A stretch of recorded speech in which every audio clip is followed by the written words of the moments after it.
বিসিবিতে এক যুগ পর পরিবর্তন এলেও রয়ে গেছেন আগের বোর্ডের কয়েকজন। এর মধ্যে অন্যতম দুই পরিচালক মাহবুব আনাম ও ইসমাইল হাদা মল্লিক। তাদেরকে নিয়ে নতুন বোর্ড সভাপতি কতটা সংস্কার আনতে পারবেন সেটি এখন দেখার বিষয়।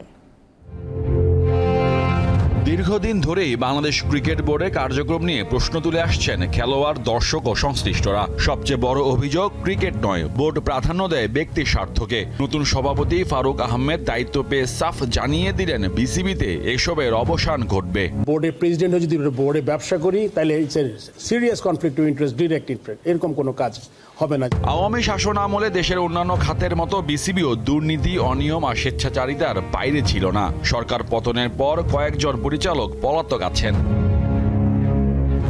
বহাল তবিয়তে রয়েছেন বিসিবি পরিচালক মাহবুব আনাম। সাবেক বোর্ড সভাপতির খুব কাছের এই মানুষটিকে অবৈধ সম্পদ অর্জনের অভিযোগে নোটিশ দেয় দুদক।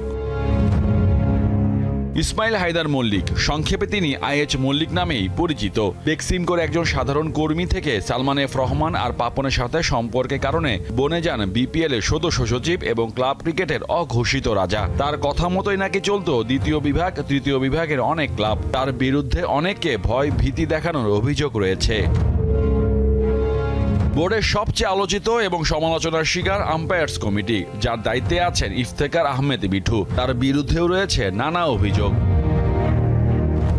নয়া সভাপতির বোর্ডে থেকে গেলেন নাজমুল হাসান পাপন প্যানেলের আরও কয়েকজন। আগের বোর্ড পরিচালকদের বিরুদ্ধে অভিযোগের অন্ত নেই বিভিন্ন মহলে। সম্প্রতি মুখ খুলছেন অনেকে।